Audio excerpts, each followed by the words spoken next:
A blessed day to everyone. I am Eliza Sendon and welcome again to day 171 of 365 Daily Devotion with Bible Character Edition. And today is May 20, 2026. And yung title ng devotion natin na ito ngayon ay Grandmother Murdered Her Grandchildren. So, sino ba to? Ito ay si Atalaya. Si Atalaya, siya yung nag-iisang queen of Judah, a wife of Jehoram, and a daughter of Jezebel and Ahab, king of Israel. So, kung babalikan natin yung story nila, si Jehoram, nung namatay siya, yung kanyang anak nilang si Ahaziah ang pumalit.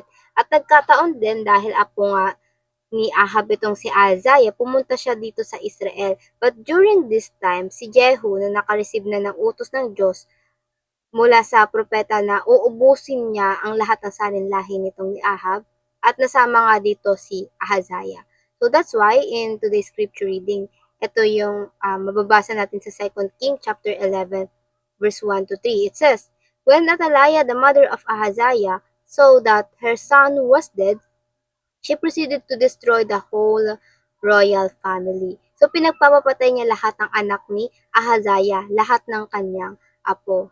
But, in verse 2, But Jehosheba, the daughter of King Jehoram and sister of Ahaziah, took Joash, son of Ahaziah, and stole him away from among the royal princes, who were about to be murdered.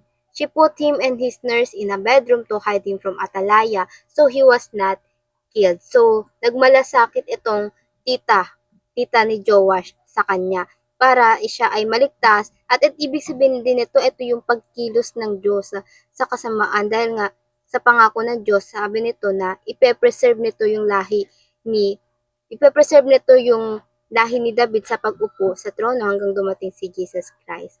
So, ito na yung ginawa ng Diyos sa kanyang pangako. And para naman sa ating katuruan, ngayong araw, number 1, Atalaya succumbed to the curse of wealth and power. So, si Atalaya, nilamon siya ng sumpa ng kayamanan at kapangyarihan to the point na pinagpapapatay niya kahit kalahi niya, lahat ng apo niya, so that walang ibang uupo sa trono kundi siya.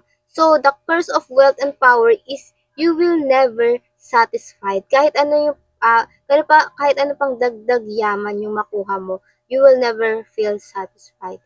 And pangalawa, there is always a spiritual battle between God or between good and evil. God is active all the time. He is ready to bless, at the same time he is ready to give punishment. And so, and also to discipline people. There is always a spiritual battle. Again, nakikita lang natin is yung physical, but there is always happening behind. Kaya ang kailangan talaga natin is manalangin because that is our weapon of the things we could not see. And pangatlo, God is actively purging evil for the sake of Christ and His kingdom. Yes, there is a spiritual battle, but again, this battle is not winnable but a winning battle. Hindi tumitigil ang Diyos sa pagsugpo ng kasamaan, kundi active ang Diyos. Kung active ang kalaban, mas active ang Diyos. Dahil ito yung creation ng Diyos eh. As God promised, only the kingdom of Christ remain forever. Kaya manampalataya tayo na sa kabila ng pangit na mundo na ito, na magulong mundo na ito, may pagkilos pa rin ang Diyos. And for our application, paano ba natin ito maisa sa buhay? Number 1, always remember that wealth and power are like drinking salt water. So bakit salt water? Because the more you drink salt water, the more you feel thirsty. Walang satisfaction. Ganito yung wealth and power. Ito yung curse ng wealth and power kapag hindi mo nagamit ng tama yung blessing na wealth and power ng Diyos. But Jesus assure us in John 4:14, but whoever drinks of the water that I will give him will never be thirsty again. So, all we need is Jesus Christ and the Holy Spirit that dwell in us. He is the wealth and the power we need in our life because through Him, we will be satisfied. Hindi na natin kakailanganin pa ng paulit-ulit ng kayamanan kung yung kayamanan natin, pinakakayamanan na itinitreasure natin ay si Jesus Christ. And pangalawa, pray without ceasing, knowing that our battle is both physical and spiritual. Pray when you feel it. pray when you don't? Because praying is our weapon in spiritual realm. Pray and surrender all our plans and activity dahil kailangan natin ng backup from heaven. At makukuha lang natin yon when we seek God and His righteousness. And pangatlo, seek the advancement of God's kingdom and His righteousness.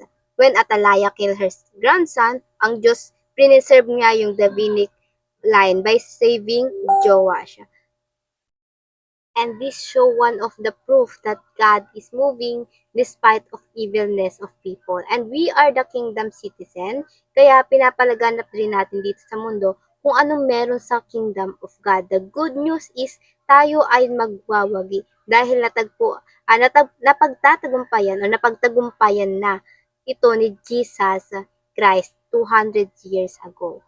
And daw para naman sa ating reflection, how can we practically participate in God's work of purging evil from this world? And before we finally end for this devotion, let's have a short closing prayer.